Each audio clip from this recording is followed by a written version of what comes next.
Hello and welcome. मैं आदित्य सांगवान। लोहारू मंडी के पिछले पार्ट में आपने देखा होगा कि मैंने आपको बताया था कि लोहारू का आर्किटेक्ट कैसे डिजाइन किया गया, लोहारू मंडी को बनाया क्यों गया और कौन सी वो जगह थी जहां पर लोहारू मंडी बनी थी। तो इसके आगे की कहानी लोहारू मंडी की मैं आज आपको बताऊंगा। लोहारू मंडी का जो शेप था वो स्क्वायर के शेप में था, ताकि किसी भी डायरेक्शन से लोहारू मंडी में व्यापारी जो हैं वो एक्सेस कर सके। और इसके बाद धीरे धीरे मंडी काफ़ी फ्लरिश होने लगी और लोहारू मंडी को टैक्स फ्री मंडी बनाया गया। यहाँ पर किसी भी व्यापारी से, किसी भी ट्रेडर या किसी भी कॉमर्स करने वाले से टैक्स नहीं लिया जाता था। और इसी के साथ में एक दिलचस्प घटना तब हुई जब लोहारू नवाब चाहते थे कि उन्होंने जो नया बाजार जो बनाया है लोहारू का और जो नई मंडी बनाई है उसका नाम अमीनाबाद रखा जाए उस पूरे एरिया का। तो धीरे धीरे लोगों ने अमीनाबाद बोलना भी शुरू किया और लोहारू का नाम अमीनाबाद भी होने लगा। पर जैसे ही फ्रीडम आया, इंडिपेंडेंस आई, लोगों ने दोबारा से लोहारू नाम को ही यूज करना शुरू कर दिया। तो इसी के साथ में जब मंडी में व्यापार अच्छा होता था तब लोहारू से लेकर कराची तक व्यापार होता था। लोहारू से रेलवे के माध्यम से कराची पोर्ट तक यहाँ की जरूरत के सामान जाते थे। And Loharu was a very big Mandi. When was it completed? Very big Mandi. When did this thing last? In North India, this was one of the biggest Mandis. At the height of the Mandi, there were, I think, 7 or 8 banks here. 7 or 8 banks. Oh, yes. And the business community was very rich, and their hundis went right up to Kabul, to South India. The Gohar had a special price. Loharu Gohar had a special price. Okay. So in the All India papers, all papers had the prices of all grains. So the Loharu grain was 5 rupees more than the other, Okay. Chana. from any other place. Silver का सट्टा चलता था. In those days it was legal. Okay. So the price of the satta was set from Loharu. ऊँट भरे रहते थे. अच्छा. भरे रहते थे. I don't know, there was a picture here, somebody has taken it. Okay, okay, okay. Full of. फिर जब ऊँट निकल जाया करते थे बाहर के ऊँट आया करते थे, बाहर बैठा करते थे.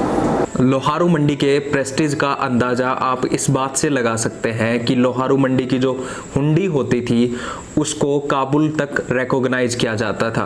अफ़गानिस्तान के काबुल तक लोहारू मंडी की हुंडी की मान्यता थी। लोहारू मंडी की हुंडी यहाँ से काबुल जाती थी। और मैं आपको बता देता हूँ कि हुंडी क्या होती है।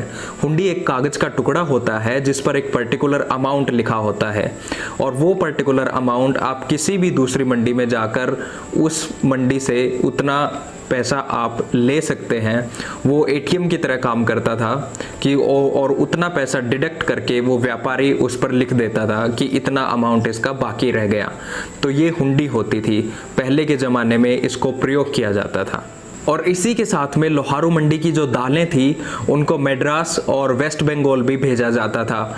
यहाँ से वहाँ तक भी बिजनेस होता था। और दूसरी ओर अगर हम देखें उस वक्त लोहारू मंडी का जो कारोबार था वो इतना फैल गया था कि अलग अलग जो स्टेट्स थे उस वक्त, चाहे वो पटियाला हो, जींद हो, उसके जो बड़े ट्रेडर्स थे उन्होंने भी लोहारू मंडी में अपने अपने दुकानें ली और यहाँ पर व्यापार करना शुरू किया। और इसी के बाद में लोहारू मंडी नॉर्थ इंडिया की सबसे बड़ी मंडियों में से एक गिनी जाने लगी। और लोहारू का जो अनाज होता था उसको दूसरी मंडियों में अच्छा भाव मिलता था, महंगे भाव वो बिकता था। दिल्ली की जो मंडियां थी वहाँ पर लोहारू का जो गुवार होता था और जो मूंग होता था उसके स्पेशल प्राइस होते थे। और इसी के साथ साथ में लोहारू में सिल्वर का भी सट्टा लगने लगा, चांदी का भी यहाँ पर कारोबार होने लगा। यहाँ पर चांदी का सट्टा लगता था। उन दिनों में चांदी का सट्टा लीगल था और चांदी का यहाँ पर बड़ा भंडारण हो गया था जिसको किले में रखा जाता था। और चांदी के व्यापार में भोजानिया सेठ एक बड़ा नाम थे। और उसके बाद में लोहारू मंडी जब काफ़ी बड़ी हो गई, यहाँ पर काफ़ी बड़ा व्यापार होने लगा, तो जर्मनी से स्पेशली लोहा जो होता था वो लोहारू में आता था। जर्मनी से लोहा कराची पोर्ट तक आता था और कराची पोर्ट से रेलवे के मीडियम से लोहा लोहारू में लाया जाता था। तो ऐसे इंटरस्टेट बिजनेस भी लोहारू से अलग अलग प्रिंसली स्टेट्स या सेंट्रल इंडिया में होने लगा, जिसका फायदा ये हुआ कि लोहारू में बड़े बिजनेसमैन आए। और इसी के दौरान जब लोहारू मंडी का बिजनेस काफी फ्लरिश हो गया था तो एक नई मंडी बनाने का भी प्लान किया गया और उस नई मंडी का नाम परवेज मंडी रखा गया। उस परवेज मंडी को वूलन मंडी कहा जाता था क्योंकि उसको ऊन की मंडी बनाने का उस टाइम डिसाइड किया गया था, क्योंकि यहाँ पर ऊंट और भेड़ें काफ़ी थी, इसीलिए ऊंट और भेड़ का जो ऊन होता है उसकी वो मंडी बनाने की योजना बनी थी। उस मंडी की कुछ दुकानें ज़रूर बन पाई, पर वो मंडी पूरी तरह से बनकर तैयार नहीं हुई। और उसी वक्त चौधरी बंसीलाल जो थे मुख्यमंत्री हुए हरियाणा के, उनके फादर मोहर सिंह की दुकान भी लोहारू मंडी में थी और लोहारू मंडी से वो भी बिजनेस किया करते थे।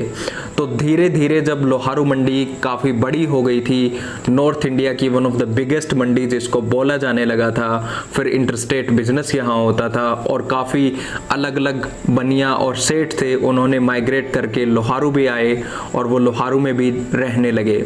और फिर आज़ादी आई और लोहारू स्टेट को इंडिया के साथ मर्ज कर दिया गया और लोहारू मंडी में होने वाला इंटरस्टेट बिजनेस भी बंद कर दिया गया।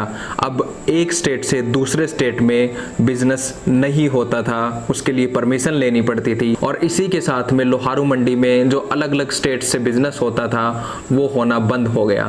आज पुराने आर्किटेक्ट की दुकानें लोहारू मंडी में कुछ बची हैं, उनकी जगह नए मॉडर्न आर्किटेक्ट ने ले ली है और इसी के साथ में अब लोहारू मंडी के ही आसपास और भी मंडियां बन गई हैं। भिवानी मंडी भी उस वक्त एक बड़ी मंडी हुआ करती थी जिसको 1817 में विलियम फ्रेजर ने बनवाया था। तो लोहारू से जुड़ी ऐसी ही और कहानियां मैं आपके लिए लेकर आता रहूंगा।